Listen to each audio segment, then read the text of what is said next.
Mujeres en el budismo. Nuestro tema de esta noche es el papel de la mujer en el budismo. Me gustaría dividirlo en 3 secciones. Primero, las declaraciones del propio Buda. Segundo, el contenido general de las enseñanzas.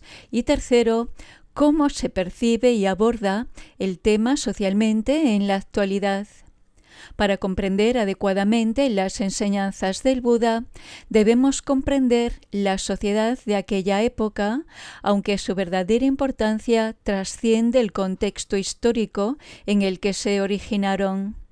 El Buda no solo enseñó para un público indio que vivió hace 2600 años, sino que sus enseñanzas tienen una validez universal o un alcance que sigue siendo relevante hoy en día.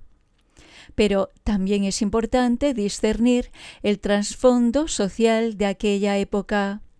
Considerar esto de forma equilibrada es especialmente importante dado el tema que nos ocupa hoy. El punto principal del tema de hoy es que Buda enseñó que las mujeres son tan capaces como los hombres de alcanzar la budeidad. No hay diferencia alguna. Sin embargo, en su época, las mujeres tenían un estatus social muy diferente al de los hombres. Tenían mucha menos influencia y una posición social mucho más baja. Podría pensarse que afirmar que las mujeres son iguales en el camino espiritual es quizás solo una interpretación moderna de las enseñanzas budistas. Pero si examinamos las escrituras, este punto está claramente establecido. Hoy en día puede parecer bastante simple y obvio. Pero Buda, como individuo, se opuso directamente a la estructura general de la sociedad india de la época con sus declaraciones. E incluso fue más allá. Aceptó a las mujeres en su comunidad espiritual y les concedió la ordenación plena. La primera monja fue su madrastra, quien lo cuidó tras la muerte de su madre y quien con el tiempo acumuló un gran número de seguidores. Esto fue muy inusual y destaca en la historia. Tras esta introducción general, surge la pregunta de cómo era la sociedad en la India en la época de Buda. El padre de Buda tenía, por supuesto, raíces en el hinduismo. Sin embargo, este consistía en muchas creencias y visiones del mundo y no era una religión claramente definida. La sociedad estaba dividida en 4 castas. 1. Los sacerdotes, maestros, etc., responsables de los asuntos espirituales. 2. La nobleza y el ejército, responsables del gobierno, la administración y la defensa. 3. Los campesinos y comerciantes, propietarios de sus propias tierras, negocios o recursos. Y 4. Los trabajadores y proveedores de servicios dependientes de las castas de las demás castas. Fuera del sistema de castas estaban los intocables, que realizaban trabajos sucios como limpiar letrinas o curtir cuero. Se trataba de grupos fijos, una estructura prescrita por una especie de orden divino que aseguraba el funcionamiento del universo y de la sociedad. El Buda no aceptaba este sistema de castas. Una vez dijo literalmente, ni la casta, ni el linaje, ni el árbol genealógico son importantes. Solo el conocimiento es decisivo. Esto, por supuesto, lo enemistó y ofendió a mucha gente. Chocó con diversas personas que ejercían una gran influencia, como ministros, reyes, sacerdotes, etc. Esta era una situación extremadamente difícil. El Buda aceptaba a todo tipo de personas en su sangha: discapacitados, criminales, matones, mujeres. Para muchos que lo veían, esto era una imposibilidad, trastocando el orden social y divino.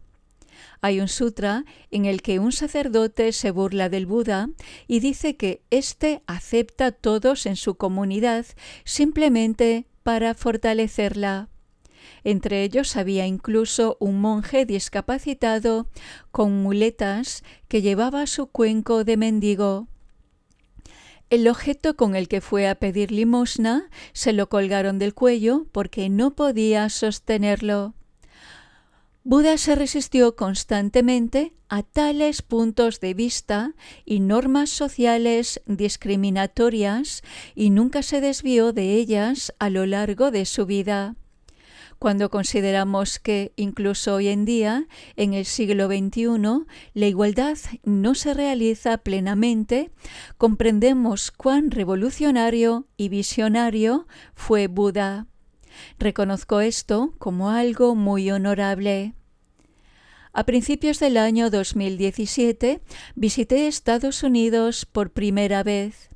Pensé que ya no había problemas entre la población negra y blanca y que la igualdad para las mujeres ya no era un problema. Por lo tanto, sentía un gran respeto por el país. Sin embargo, la realidad es diferente.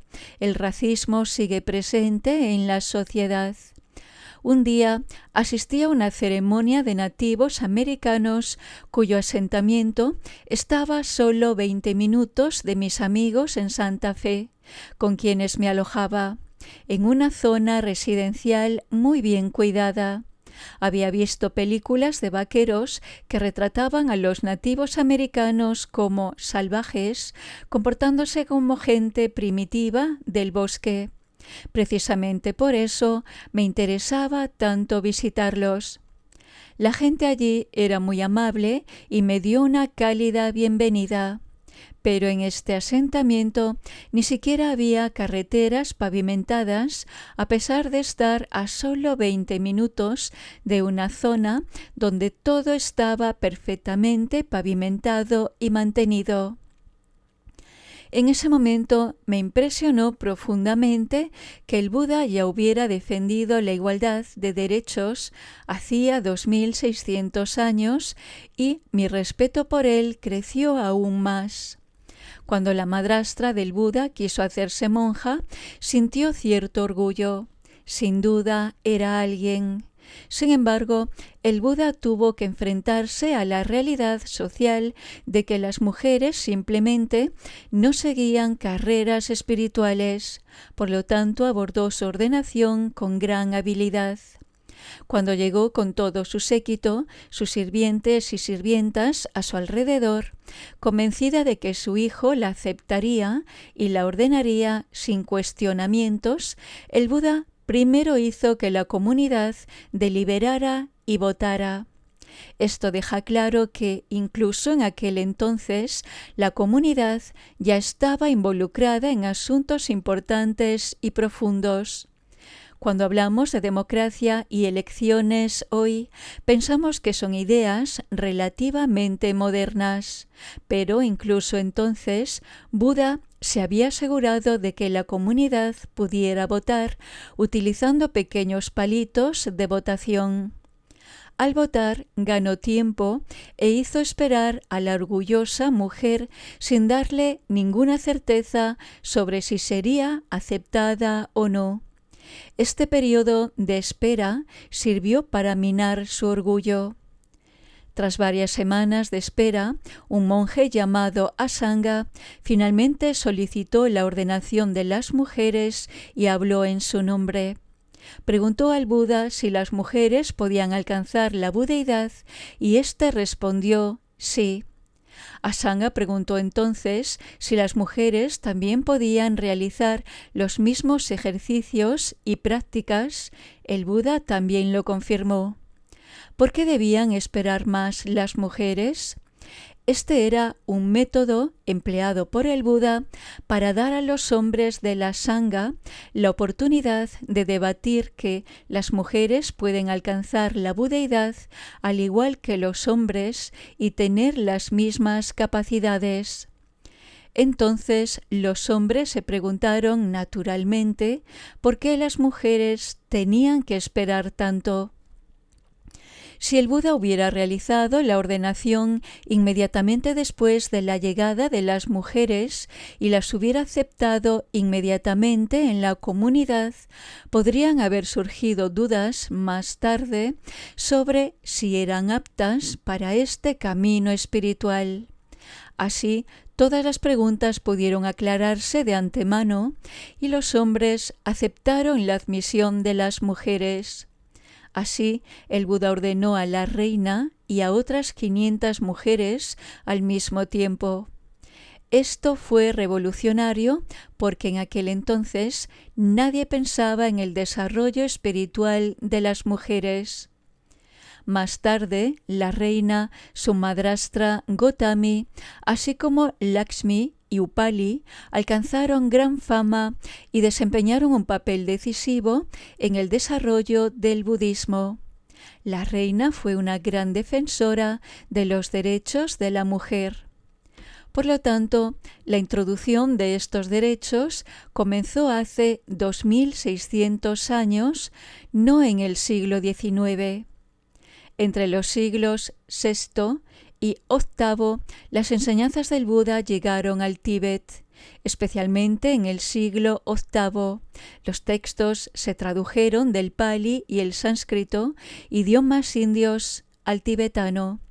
La figura principal de este proceso fue Padmasambhava, también conocido como Guru Rinpoche. Su consorte fue Yeshe Tsogyal. Ella fue una figura central en la historia y la difusión de las enseñanzas. Por ello, hoy en día se investiga y se escribe mucho sobre ella.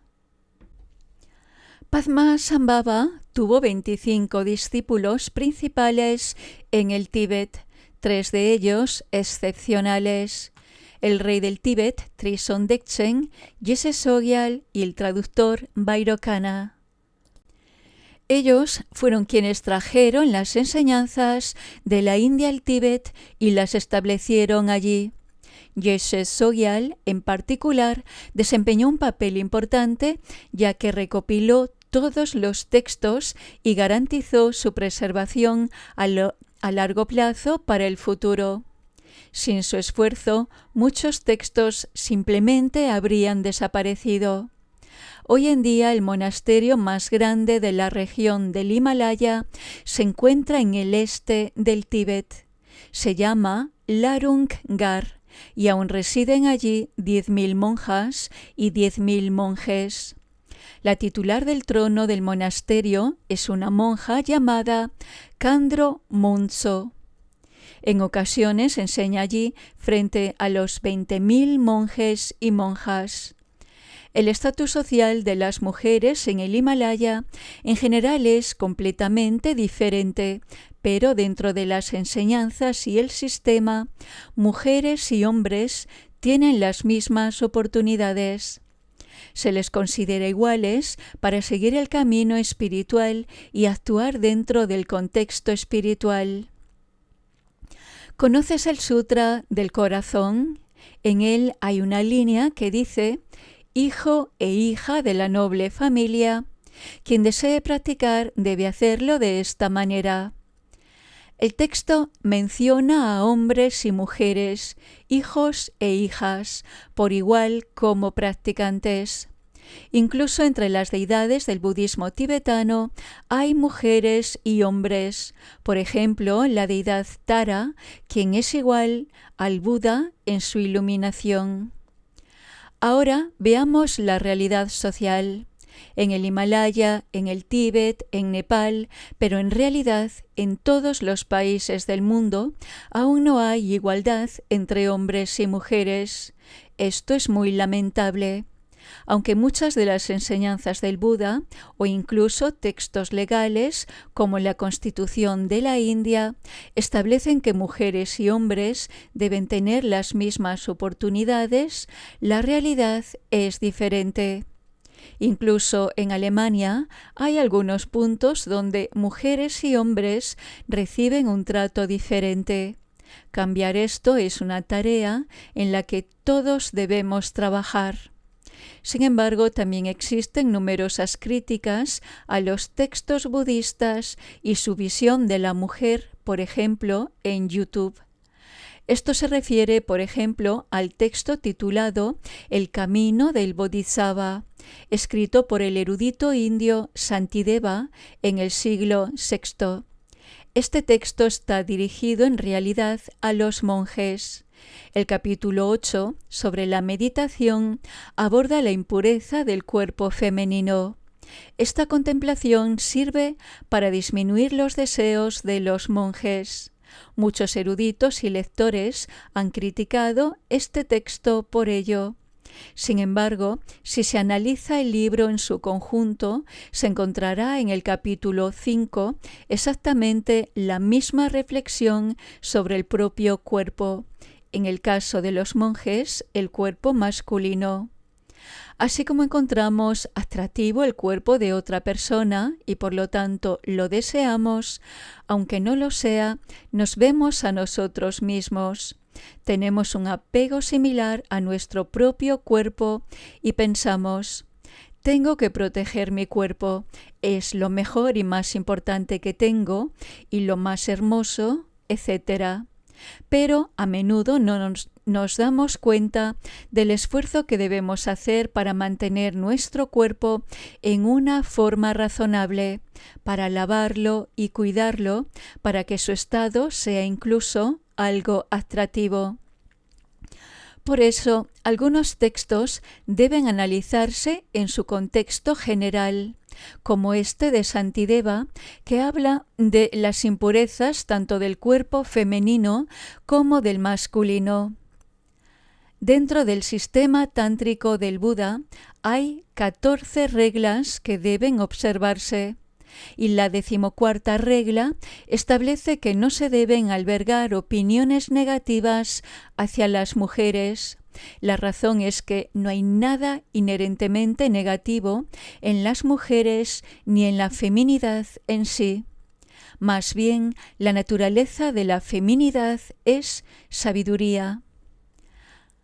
Ahora podría defender mis derechos masculinos y preguntar, ¿por qué solo se les prohíbe a los hombres pensar negativamente de las mujeres? ¿Por qué no existe también la regla inversa que prohíbe a las mujeres menospreciar a los hombres? Esta regla se originó en la sociedad india de la época, donde las mujeres eran claramente consideradas menos competentes y no iguales a los hombres. Los derechos de las mujeres no eran un problema en aquel entonces. Esto demuestra una vez más cuán revolucionaria fue la enseñanza del Buda al hacer de la igualdad una parte integral de los 14 preceptos del sistema tántrico. Este precepto también establece que no basta simplemente con no hablar mal de las mujeres. No se debe albergar ni un solo pensamiento de que las mujeres puedan ser de alguna manera menos valiosas que los hombres, ya que la naturaleza de las mujeres, o más bien la naturaleza del principio femenino, es la sabiduría. Preguntas y respuestas. Pregunta. Leí que en el budismo tibetano existe una diferencia entre hombres y mujeres, ya que las mujeres no pueden recibir la ordenación completa. Respuesta. Esto no tiene nada que ver con si se trata de mujeres u hombres, sino que depende del linaje en el que las mujeres recibieron previamente la ordenación completa. Este linaje se rompió y no pudo continuar después. Por eso, este linaje no existe actualmente en forma viva. No existe y, por lo tanto, no es posible conferirle la ordenación completa a las mujeres. Por lo tanto, fracasa debido a la ruptura del linaje y no por el género. En China, por ejemplo, existe un linaje en el que una mujer puede recibir la ordenación completa, pero los linajes del Tíbet y Tailandia han experimentado una ruptura. Esto también se relaciona con el hecho de que las mujeres estaban socialmente desfavorecidas, pero no tiene nada que ver con el linaje en sí. No hay nada en las escrituras que diga que las mujeres no pueden ser ordenadas. Como dije, la fila simplemente no podía continuar. Ese es el problema, lamentablemente. Históricamente, en el siglo XI, existió un rey tibetano llamado Chogyal Pakpa, cuya biografía menciona numerosas monjas completamente ordenadas, y también debió haber muchas durante la vida del quinto Dalai Lama, pero, como mencioné, el linaje se interrumpió por ciertas razones y no pudo continuar. Reintroducirlo ahora es difícil. Ninguna persona normal puede hacerlo sin más. No podría simplemente realizar una ordenación completa porque no se consideraría un linaje auténtico. Para ello debe haber una conexión directa con el Buda. Por lo tanto, sugiero que las mujeres sean completamente ordenadas en los linajes auténticos dentro del sistema chino. Esto también se está haciendo y hay muchas monjas que lo hacen. No supone ningún problema. Creo que entre los diversos sistemas budistas actuales, el budismo tibetano es el que cuenta con más maestras. También tienen muchos estudiantes varones que las escuchan y se postran ante ellas. Los chinos también tienen algunas maestras, pero son menos en las otras escuelas. Pregunta: ¿pueden las mujeres alcanzar el nirvana o el paraíso? Respuesta: sí, las mujeres pueden alcanzar la iluminación o entrar en el nirvana con la misma facilidad. Sin embargo, es importante comprender que el nirvana no es un lugar. No te transportan a otro lugar ni entras físicamente en otro reino. Hablamos de un estado mental diferente. El nirvana es un estado sin estados mentales negativos ni destructivos. Logramos una percepción diferente en la que todo es paz y orden, por así decirlo, y en la que podemos lidiar con todo. Entonces, el lugar en el que nos encontramos en ese momento es el paraíso. Podemos imaginarlo con un ejemplo. Si nos enojamos en medio de un hotel de 5 estrellas, entonces tampoco nos gusta estar allí. Pero si nos sentimos cómodos y contentos, no nos importa estar en un lugar simple y cómodo. Eso es básicamente todo. Las mujeres tienen exactamente las mismas oportunidades que los hombres, no hay diferencias. Había una mujer llamada Machek Labdrong, cuya historia de vida puede leerse en línea. Nació en el Tíbet y alcanzó la iluminación gracias a su práctica basada en el Sutra del Corazón. Se convirtió en una deidad practicada por muchos yogis tibetanos en la actualidad. Machek Labdrong fue la práctica principal de mi padre y mi abuelo durante mi infancia. Cuando nació mi hermano, me enviaron a vivir con mi abuelo porque no había jardines de infancia en nuestra zona del Himalaya. Viví con mi abuelo en su cueva de meditación.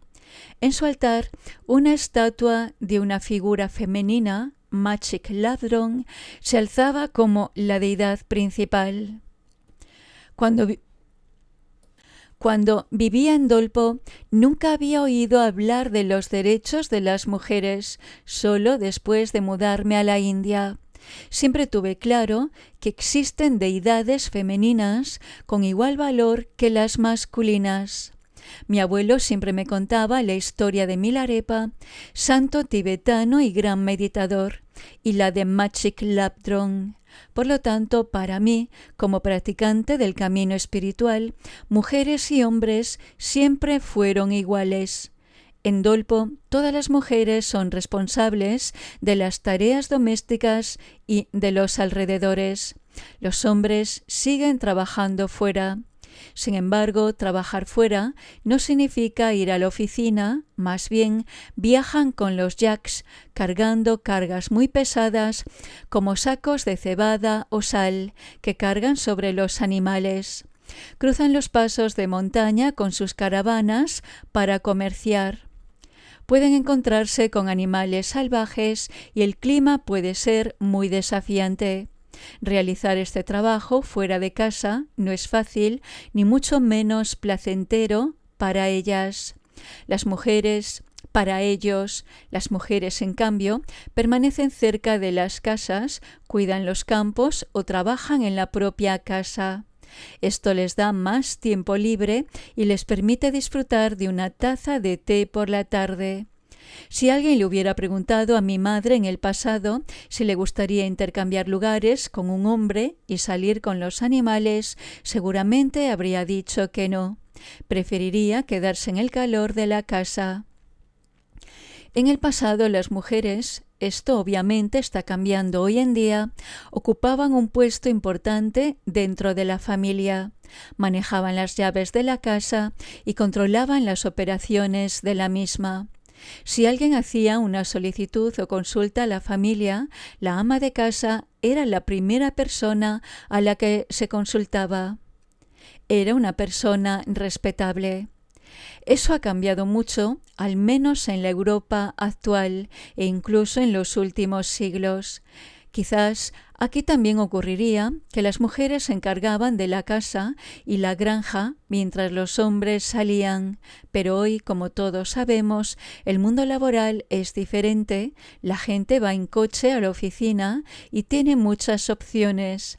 Todo este desarrollo, por supuesto, también crea un mundo completamente diferente.